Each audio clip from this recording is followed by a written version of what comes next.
Sinema Radyo. Aziz dinleyiciler, Dost Sinema rubrikasıyla yayınımıza devam edirik. Bugün konağımız prodüser Kinobiz şirketinin direktörü Ramil Elekberov'dur. Ramil Bey, hoş geldiniz. Hoş gördük, her vaxtınız xeyir olsun. Ramil Bey, bizlə işıqdan biraz başlayaq. İdeya hardan yarandı? Demək olar mı ki, hər şey açardan qaynaqlanır? Ola bilər. İşin açarı açardadır demək olar. Layihənin ssenari müəllifi və rejissoru Elşad Ərşədoğludur. Elşad 2022-ci ildə Açar adlı qısa metrajlı bədii film ərsəyə gətirmişdi. İlk rejissor işi idi.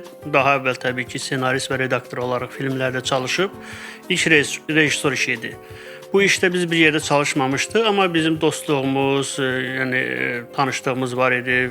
Daim olaraq fikir mübadiləsi aparırdıq. Növbəti layihəsi, artıq Açar layihəsi təbii ki, uğur qazandı. Həm beynəlxalq festivallarda uğur qazandı, mükafat gətirdi, həm də beynəlxalq satışda uğur qazandı. Bir neçə ölkənin telekanalına, platformasına satışı olundu. Qısa metrajlı film olsa da, yəni rəğbət gördü. Elşad növbəti layihəsini, İşıq layihəsini yazdığını mənə deyəndə biz bu layihə ilə tanış olduq, ssenari ilə tanış olduq. Tək mən yox, həm də bizim quruluşçu operatorumuz, təsvir rejissorumuz Vasif Bəlzadə də bizimlə bir yerdə idi. Bu hadisə əslində real hadisə idi. Elşadın yaxın qohumları, əmsinin ailəsində baş verən bir hadisə idi. İndi film artıq geniş auditoriya qarşısına çıxandan sonra filmlə daha yaxından tanış ola bilərlər. Yəni belə bir layihə ilə biz tanış olduq, Elşad bizə açıqladı. Təbii ki, üzərində daimi olaraq proses getdi, iş getdi, düzəltmə işlər getdi, müxtəlif versiyaları hazırlandı.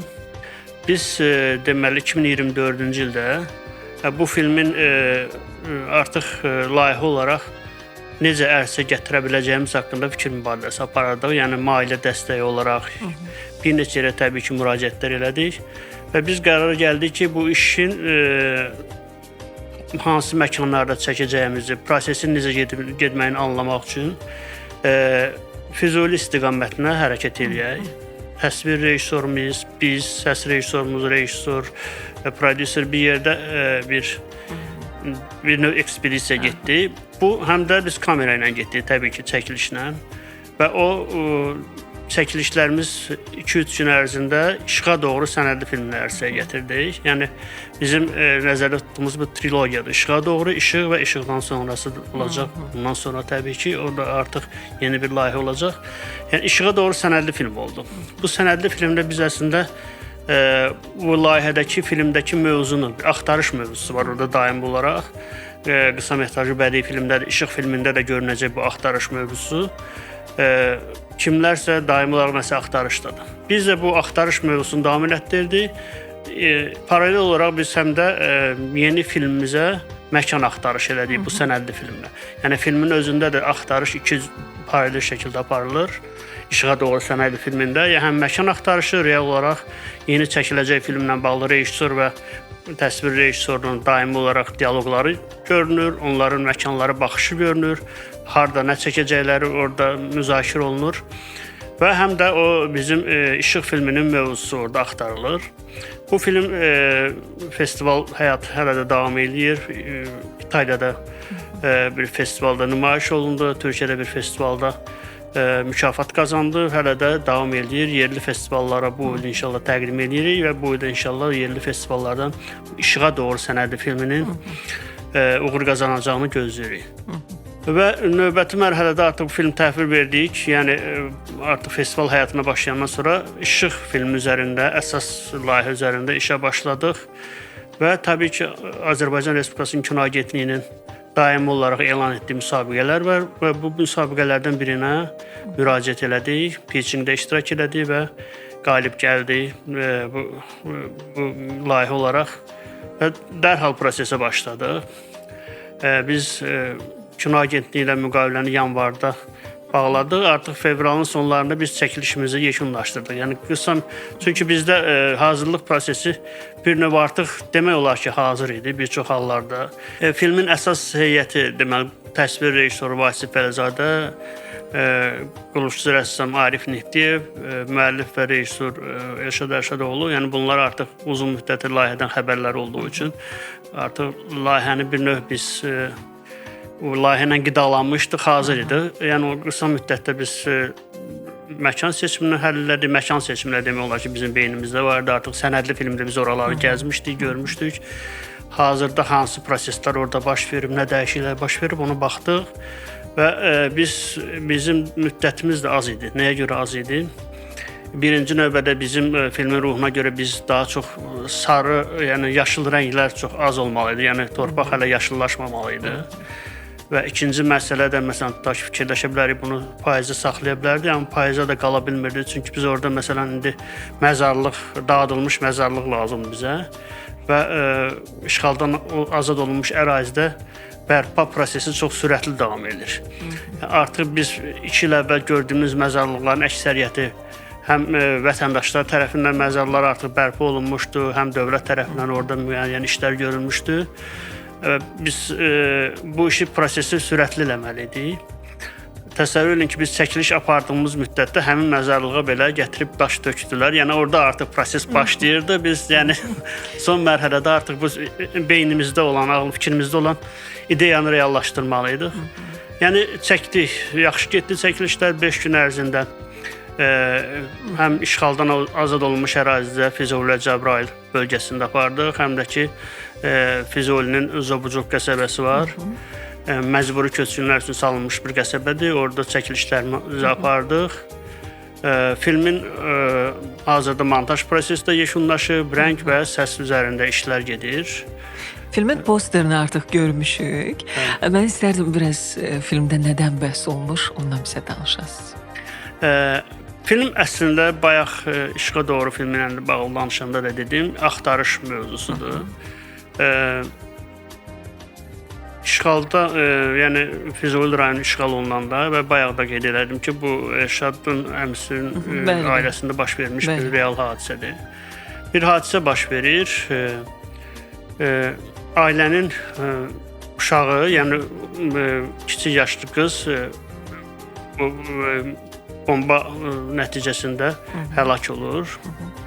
Onu dəfn edirlər məzarlıqda və məzarlıqda dəfn edilənlərdən biri qızın atası olur və təcili olaraq kənd boşaldılır. Yəni kəndi tərk etmək məcburiyyətində qalırlar və kənd işğal olunur. Ondan sonra uzun müddət keçir və müddət keçəndən sonra artıq 2020-ci ildən sonra bizim möhtəşəm qələbəmizdən sonra artıq hər kəs orada qoyduqlarına qayıtmaq istəyir. Ailə də orada bir məzar qoyub gəlib. Yəni, məzarı tapmaq lazımdır. Amma təbii ki, məzar sürətli şəkildə kənddən çıxıldığı üçün məzarın torpaq məzar olur, üstü götürülmür filan və orada dəfn edilənlər arasında o ailədən yeganə qalan atadır və ata bu müddət ərzində xəstəlik nəticəsində gözünün işığını itirib. Bizim filmimizin adı İşıqdır.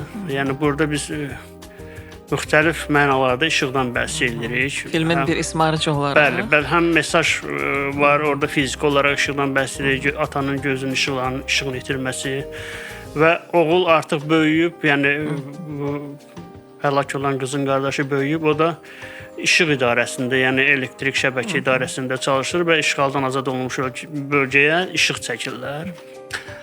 Yəni bu proseslər daimi olaraq davam edir və ata gözünün işığı itirdiyi üçün, yəni onu qəbrini gedib görmək prosesində biraz çətinlik yaşayırlar. Yəni biraz da xəstəliyinə görə biraz hərəkəti də biraz zəifdir və bu proses bu şəkildə, yəni oğul gedir, orada nələrsə şəkil çəkir, göndərir, gətirir evdə müzakirə edirlər ki, harda ola bilər məzar, nəyin yanında ola bilər və bu şəkildə proses davam edir.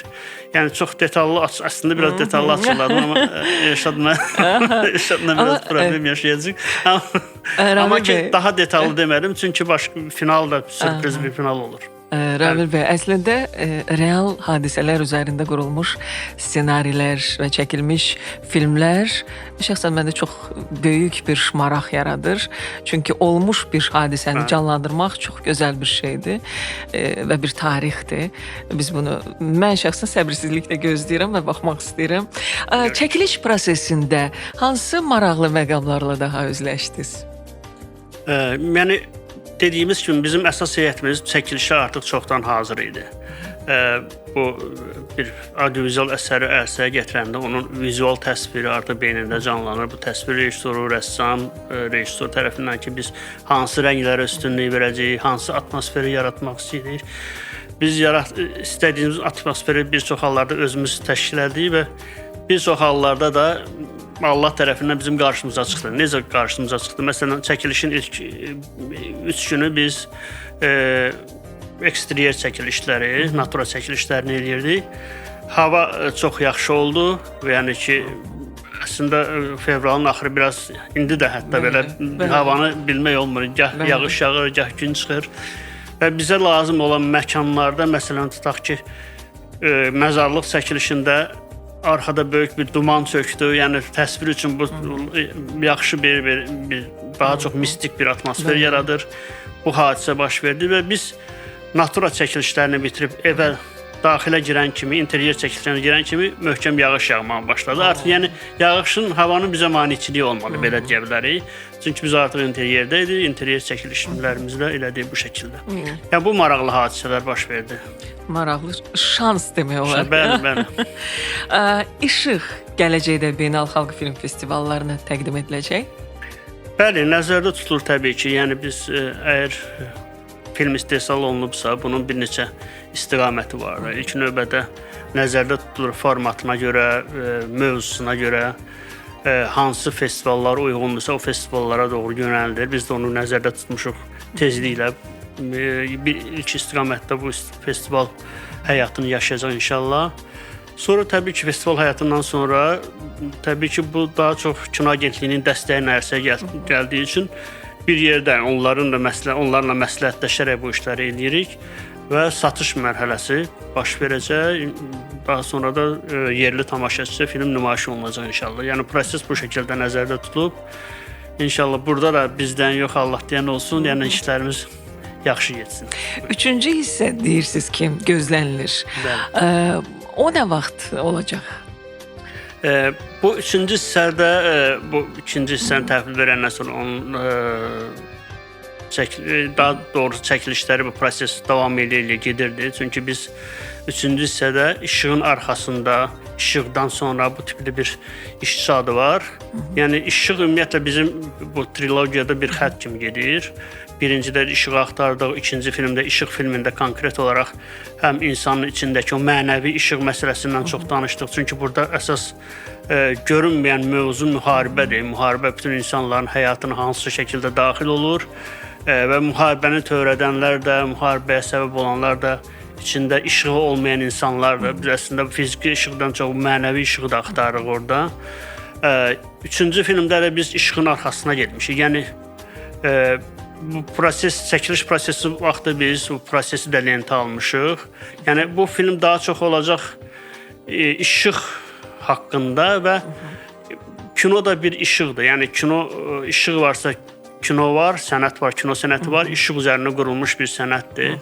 Digər bütün sənətləri özündə ehtiva edən bir sənətdir kino və işıq kino üçün nə ifadə eləyir? Yəni biz daha çox bizim filmin nümunəsində kino ilə bağlı, kinonun arxa fonu, kamera arxası məqamları və işığın kamera arxası məqamlarını göstərərək bu şəkildə bir balaca eksperimental sənədli film ərsəyə gətirməyə fikirləşirik.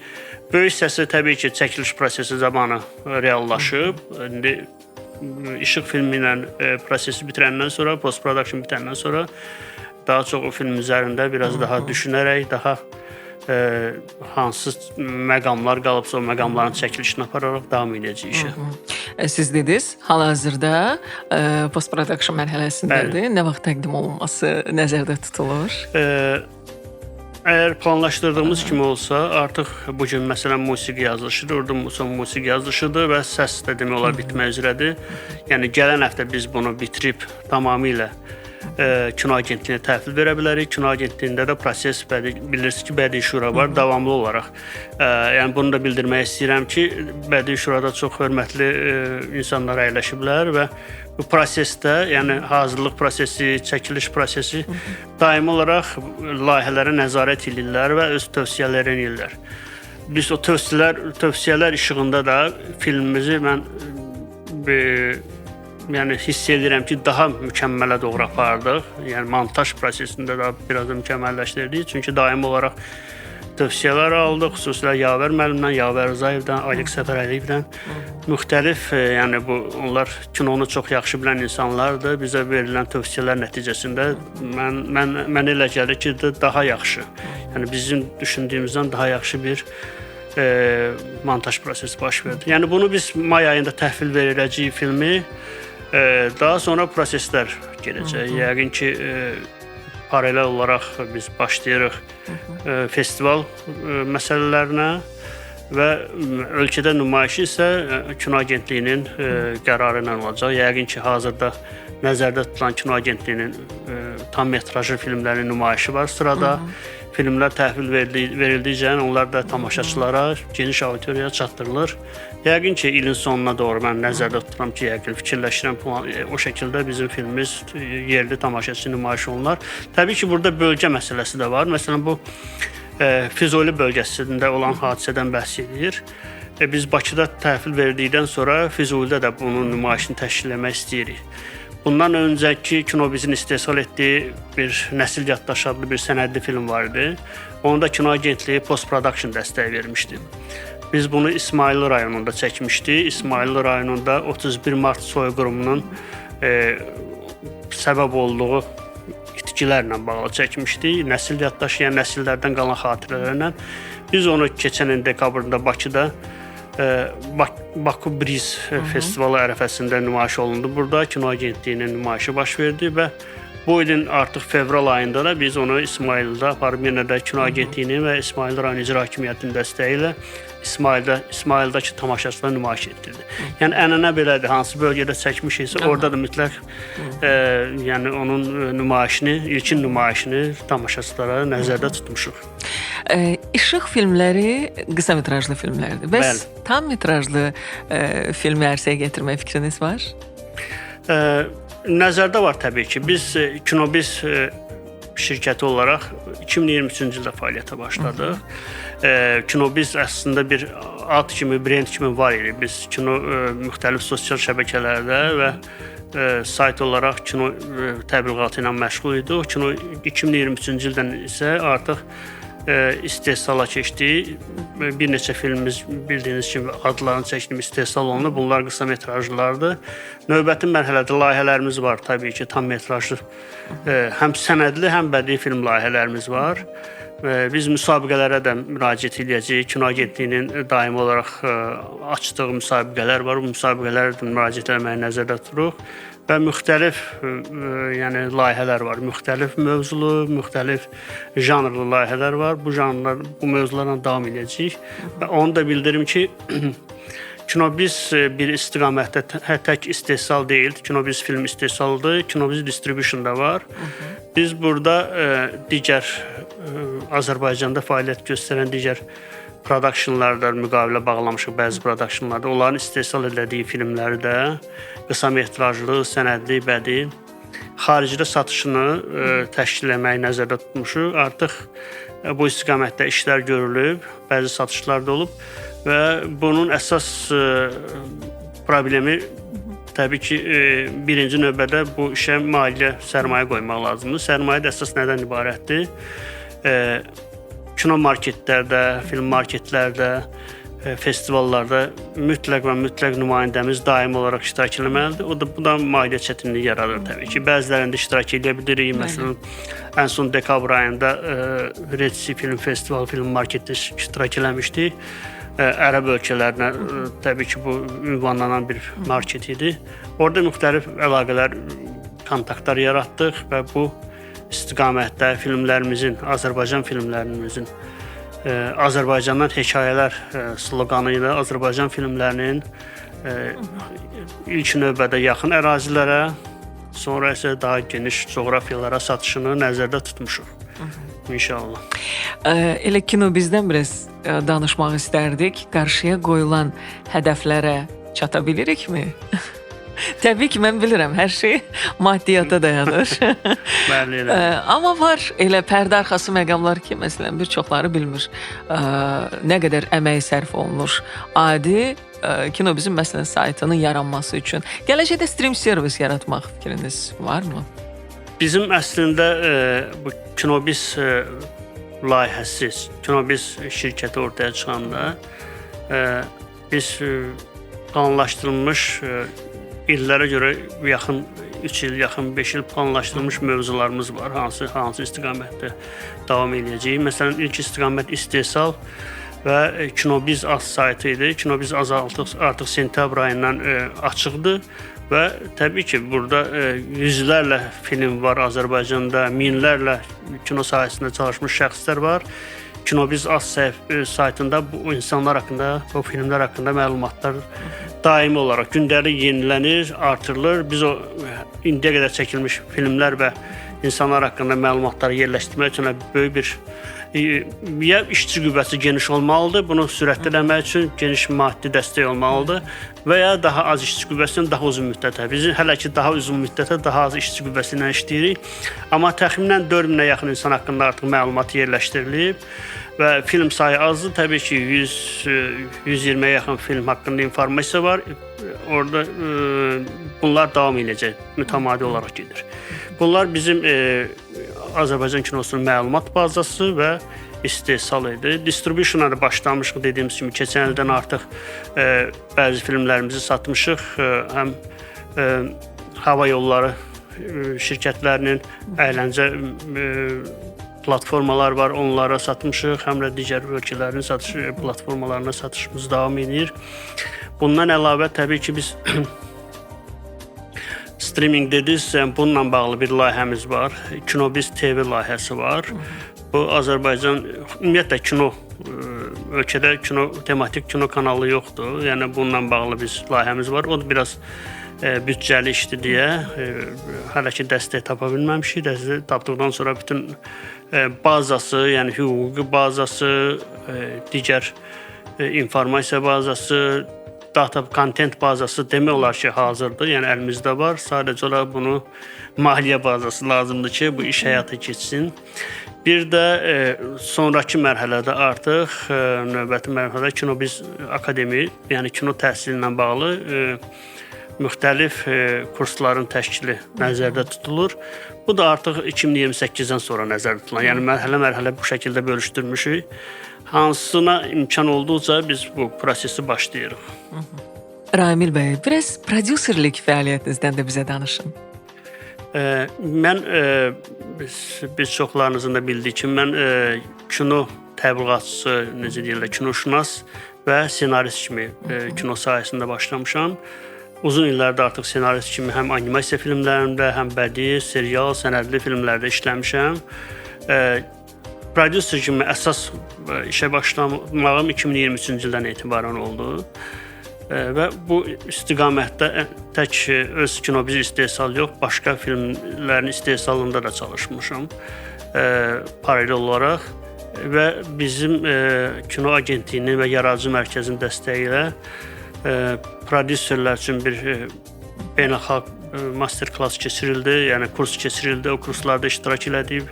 Xaricdən gələn prodüserlər bizə bu istiqamətdə Avropada kino istehsalı hansı şəkildə həyata keçirilir bununla bağlı. Keçən ilin əvvəlində idi, mən yadıma gəldiyi qədər. Bu istiqamətdə bizə dərs keçdilər. Yəni prodüser kinonun hansı mərhələsindən başlayır, hansı demək olar ki, kinonun ideya mərhələsindən başlayaraq artıq filmin satışına, yəni istehsal bitdi, satış, festival mərhələsi, satış mərhələsi və digər, yəni promotion mərhələsindən sonra da filmlə bağlı digər ola bilər ki, əşyaların promotion əşyalarının başqa satışı və bu şəkildə davam eləyir. Yəni orada bizə dərslər keçirildi və aydın oldu ki, Azərbaycan, postsovet ölkələri, Avropa və Hollywood hamısı özünə məxsus sistemlərlə işləyir, başqa-başqa sistemlərlə. Məsələn, tutaq ki, Avropada işləyən bir prodüseri gətirib Azərbaycanda prodüser işinə məşğul olmaq ona çox çətin gələ bilər. Çünki prodüserə birinci növbədə maliyyə mənbələri lazımdır. Avropada maliyyə mənbələri çoxdur, fondlar çoxdur. Bələdiyyə fondları var, şəhərlərin ayrı kino istehsalına dəstək verən fondlar var, yaradıcı fondlar var. Bunlar daimi olaraq layihələr qəbul edirlər və layihələri müəyyən şərtlər əsasında maliyyələşdirirlər. Bizdə hələ ki yeganə maliyyə mənbəyi Azərbaycan Respublikasının Kino Agentliyinin elan etdiyi müsabiqələrdir. Təəssüf ki, yəni özəl prodüserlər də, yəni özəl şirkətlər də bu işə çox müsbət yanaşmır. Ona görə biraz çətinlik yaradır. Yəni bu proseslərdə biz fərqi görürük, fərqi hiss edirik və çətinliyi görürük. Amma təbii ki, yəni yeni qanunvericilikdə olan yeni dəyişikliklər, xarici prodüserlərin Azərbaycana cəlb olunması, xarici filmlərin Azərbaycana cəlb olunması, təşrib sistemi əsasında daha cəlb edici çəkiliş məkanı kimi təqdim olunması bizə imkan verəcək ki, biz xarici prodüserlərlə əməkdaşlıq eləyək, işbirliyi eləyək. Yəni daha cəlb edici məkan olaraq, çəkiliş məkanı olaraq xarici prodüserlər, layihələri bura dəvət edək və bizim ortaq işbirliyimiz yaransın. Gələcəkdə yəni bizim layihələri onların dəstəyində bu şəkildə görə bilərik inşallah. Bu kinonun biznes tərəfinin daha da çox qabarıq formada necə deyim, kütləyə çatdırılması mı problemini yaşayırıq ki, böyük layihələrə dəstək çox azdır. Çox istəyərdim bizdə də belə fondlar olsun ki, bizim yaradıcı insanlar öz istəklərini, ideyalarını canlandırsınlar və biz yaxşı keyfiyyətli filmlərə baxaq. Ramil bəy, sizə təşəkkür edirəm, studiyamıza gəldiniz. Sizə işlərinizdə uğurlar diləyirəm və yolunuz işıqlı olsun. Təşəkkür edirəm. Mən təşəkkür edirəm verilişin təşkilatçılarına. Çox dərin minnətdarlığımı bildirirəm ki, Sinema Radio uzun müddətdir ki, davam edir və Azərbaycan kinosunun, ümumiyyətlə dünya kinosunun xəbərlərini biz həftəlik olaraq buradan ala bilirik. Çox sağ olun. Evet. Sinema Radio, Sinema Radio, Sinema Radio.